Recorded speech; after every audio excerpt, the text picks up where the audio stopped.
আরিফুর রহমান আপনি লিখেছেন, নেদারল্যান্ডসে স্বেচ্ছা মৃত্যু বৈধ। দেশটির আইনে স্বেচ্ছা মৃত্যুর জন্য আবেদন করা যায়। চিকিৎসকেরা শারীরিক মানসিক যন্ত্রণা অসহনীয় ও নিরাময় অযোগ্য বলে প্রমাণ পেলে সম্মতি দেন। 2023 সালে নেদারল্যান্ডসে 5,068 জনের স্বেচ্ছা মৃত্যু বেছে নিয়েছেন। এই হার দেশটির ওই বছরের মোট মৃত্যুর প্রায় 5%। এই ধরনের আইন কানুন কতটা গ্রহণযোগ্য বলে মনে করেন? দেখুন, নেদারল্যান্ডস হোক আর পৃথিবীর অন্য কোনো দেশ হোক, আত্মহত্যাকে যারা বৈধতা দিচ্ছেন, ইসলামী শরিয়ার দৃষ্টিকোণ থেকে সেটি হারাম, সেটা তো বলাই বাহুল্য। তারা যেহেতু ইসলামিক কান্ট্রি নয় এবং তাদের নাগরিকরা মুসলমান নন, অতএব শরিয়ার বিধিবিধান তো আর তাদের জন্য প্রযোজ্য নয়। তবে আমরা যদি এখানে একটু দেখার চেষ্টা করি যে, যে মানুষগুলোকে পৃথিবীর সবচাইতে সুখী মনে করা হয় বা যারা আমাদের চাইতে অনেক দিক থেকে এগিয়ে আছেন, তারা স্বেচ্ছায় মৃত্যুবরণ করতে বা আত্মহত্যা করতে তারা অনেক বেশি আগ্রহী এবং অগ্রসর। এর কারণটা কি? নিশ্চয়ই এর কারণ হলো ডিপ্রেশন, এর কারণ হলো মানসিক অশান্তি, মানসিক শান্তির অভাব। তো এই অবস্থাটা মূলত কেন এসেছে? এর কারণ হলো যে মানুষের আসলে বৈষয়িক উন্নতি এটা মানুষকে মানসিক প্রশান্তি এনে দিতে পারে না। মানসিক প্রশান্তির জন্য মানুষ আসলে কারো কাছে নিজেকে সমর্পণ করতে চায়। এটা মানুষের প্রকৃতি। আর সেজন্য ঈমানের, আল্লাহর প্রতি বিশ্বাসের কোনো বিকল্প পথ আমাদের সামনে খোলা নেই। এটি একটা ব্যাপার। দ্বিতীয়ত হলো যে স্বেচ্ছা মৃত্যুর বৈধতার সপক্ষে যারা আছেন, আজকাল আমাদের অনেক মুসলমানরাও আছেন প্রত্যেকটা বিষয়ে লজিক খোঁজেন এবং তার যুক্তি, বিবেক, বুদ্ধি যেটাকে ভালো মনে করেন সেটাকে ভালো মনে করেন। আসলে ভালো এবং মন্দের এরকম কোনো ডেফিনিশন তার করার সুযোগ আদৌ আছে কিনা? এটা যদি আমরা একটু ভাববার চেষ্টা করি তাহলে আমরা দেখব যে নবী করিম সাল্লাল্লাহু আলাইহি ওয়াসাল্লাম যে বিষয়গুলো আমাদেরকে নিষেধ করেছেন, আল্লাহ তাআলা যেগুলো আমাদেরকে নিষেধ করেছেন, কোরআন সুন্নাহ যেগুলো নিষিদ্ধ হয়ে গেছে, সেগুলো আমাদের বুঝে আসুক আর না আসুক সেগুলো আমাদের জন্য অকল্যাণকর।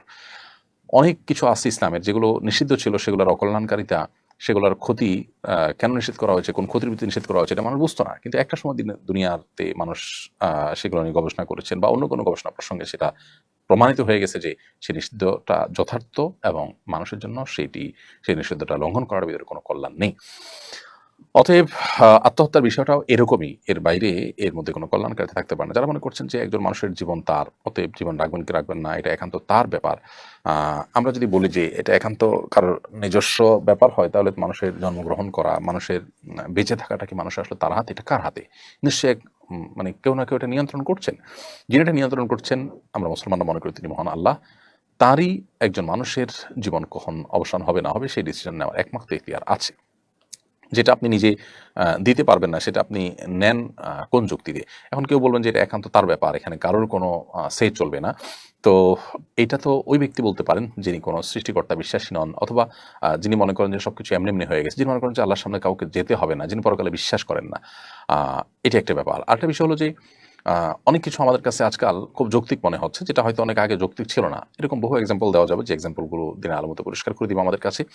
যে সব ক্ষেত্রে সবসময় মানুষ যেটাকে যৌক্তিক মনে করে সেটা সঠিক হয় না। একসময় মানুষ যেটাকে যৌক্তিক মনে করতো এখন সেটা অযৌক্তিক প্রমাণ হয়েছে।